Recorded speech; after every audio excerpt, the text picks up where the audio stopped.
Okay everyone, welcome back to another video on the channel. Today we're back on GT Sport and we're back with a daily race B at Interlagos driving the Audi. So in front of us we had the current, at the time of this race, he was P1 in Europe on the time trial leaderboard with a 1 minute 30.7.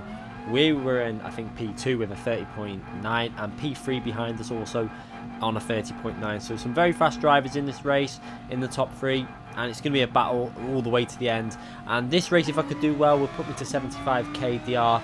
So we're going to start the race. You can see following straight behind P1, trying to get in that slipstream. And now one thing that I need to learn on, work on, and what I've been trying to work on recently is driving smoother in a slipstream. When you've got the dirty air, trying to concentrate on keeping the car smooth. As you can see P1 having a little moment there, the car going a little bit sideways where he's gotten the power a little bit too soon on that curb, and then he has a little look at braking the slipstream, decides not to do that as we follow in that slipstream now into the braking zone, braking around the 100 board, down into third gear, and as usual I like to stay in third gear there, not going into second gear, keeping it nice and smooth and getting a really good exit from that corner, keeping myself in that slipstream. You can see P1 trying to push to get out of the slipstream. He was probably a little bit faster, I'd say, at this track, and combination he was doing some insane times in the race. He actually did a 1 minute 30.9 in the race before this in race conditions, which is really good driving by himself. As you can see there, getting a little bit loose, really trying to push. You can see the rear stepping out. The Audi is a very tricky car to drive, we all know about that.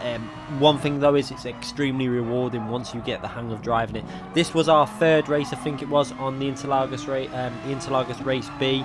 Started to get used to it in this race. You can see he nearly broke the slipstream here, but I decided I'm going to have to really go for it on this final corner because I could see that P3 was right in my slipstream, so had to really get on the throttle nice and early there. Got a really good exit from the corner, better than P3, and actually started to gain a little bit up this hill now onto P1, and then the slipstream starts to take effect. Now you can see P3 as well picking up my slipstream, so all three cars getting closer together as P1 has got no slipstream to work with. So going into the braking zone, I've just got to try and keep it nice and smooth. You can see how close it was then. P4 just behind in the McLaren, dropping a little bit off there. You can see just in the background outside the slipstream as we're all trying to push. Looking back at myself there, pushing aggressively now to try and pick up that slipstream. You can see starting to work now on the straight, the slipstream taking effect and getting ever so closer to the rear of P1.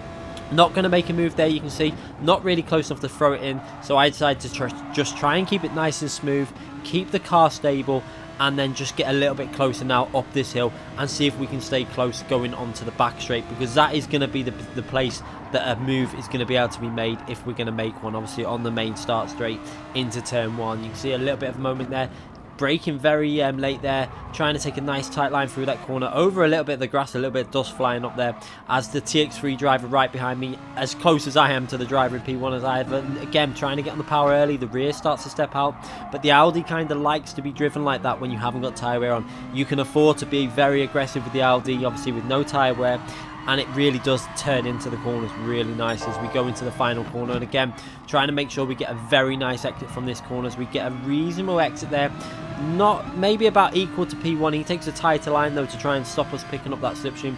P3 as well, taking a very similar line, and all three pretty much did that corner equal. However, I'm getting a massive slipstream now off of P1. Are we going to be able to make a move into this corner? You can see the slipstream building. We're getting closer and closer, and P1 actually breaks a little bit early, and I decided I'm just going to go for that move, put the car on the inside. A little bit of contact there, but we gave him space, and I put myself up into P1 with a very nice move to take the lead in this race. As now P2 trying to stay with myself and pick up that slipstream now to see if he can make a move and get himself back into the lead. You can see the TX3 driver giving the P2 a little flash just to say he's not going to make a move, playing the safe game to make sure that he stays out the slipstream of the McLaren behind, because obviously that McLaren behind, if it does get a whiff of a slipstream, it is going to be flying past it. It's so fast down the straights, but not so great that through the middle sector at Interlagos. You can see myself trying to keep the speed, but trying to make sure that he's not able to make a move, and he has a massive moment, P2, there in the braking zone. Got all out of shape, but managed to save it, and just about managed to stay on the slipstream with myself there. You can see he managed to get on the power and not really losing too much time. That's one thing, you know, obviously in the dirty air it is so much harder to drive, especially cars like the Audi R8 that are very loose, so you do feel the loss of downforce at the rear and at the front end, so it is a case of just being able to drive smooth. As you can see, that TX3 driver just a little bit further back from P2 there as we go onto the back straight, but P2 fairly close to myself. However, I got a really good exit from that corner there. You can see the gap started to build up a bit on acceleration. You can see in the mirror that the P2 is just a little bit too far back there as we go down the street. You can see my lap 2 at 1 minute 31.2, not a bad lap for race conditions. We were right behind P1, so we had a bit of a slipstream, but we did lose a bit of time on one of the corners as well, so not a bad lap time at all for this race. It wasn't the fastest lap of the race. I think P3 actually picked up a 1.1 as he got the double toe down the straight, as we now go on to the straight before turn 3. Is he going to be able to make a move into turn 3? I don't think he's going to. He's going to have a little look. I thought I'm not going to go defensive there. I could see that the move wasn't really on, and he was just trying to trick me into a defensive move to probably compromise my exit on the corner. So I just played it safe, stayed to the right, got the braking spot on, and now we're going to go into these really fast flowing right hand corners that go into the really heavy braking zone, where you've got to brake nice and early down into second gear and try and bite that right hand tyre onto the curb. And we do that really nice. You can see we actually pulled away from P2 a bit there, and now we've got to get on the power nice and early. You can see P2 in the distance there in the mirror, having a little moment again on the rear, starting to, and again look in the mirror there. He has a massive moment there where he's obviously driving really aggressively, maybe clipped the left hand rear tyre onto the grass as he's tried to take that wide line into the corner. And again, we actually go through a purple sector there, so not bad lap this, but we don't quite get on the power early enough on the final corner. Not too bad, but just a little bit off on the power there. And now we work our way down the straight, and again we're quite comfortable for the gap behind. You can see that we've managed to build up enough of a gap that he's not really going to be able to make a move. So again, I'm going to go over to that right hand side. I can see that if he's going to make a move, he's going to have to lunge it, and I decided that he's not going to do that. He was driving fairly safe. He did have a little look, but I took the normal line into the corner. He decided not to go for that move, as again we're going to try and get a solid exit from that chicane, and look how close that is. He's right on the bumper in the slipstream. He's going to run a little bit wide there though with the dirty air. He loses a bit of downforce and he can't take that tight line, so I go defensive for turn 3. Is he going to be able to make a move? And no, he's not. Right in the slipstream, but again he's not able to make that move.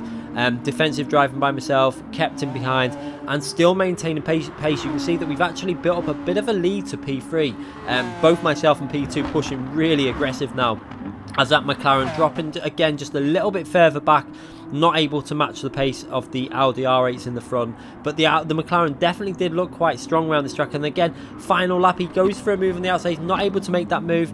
And now we're going to work our way up the hill. He's really getting aggressive on the throttle. You can see how close he is to myself. He's going to have a little look on the inside. I brake really late, managed to get the car into the apex well and on the power very early now. And now it's going to be a case of, can we take this final corner well enough to stop him picking up the slipstream for the final time now and take the win in this race. So we're going to bite that car into the apex, hitting the apex really nicely and getting on the power very smoothly, and that was perfect. He's not going to be able to get past us before the start finishing line.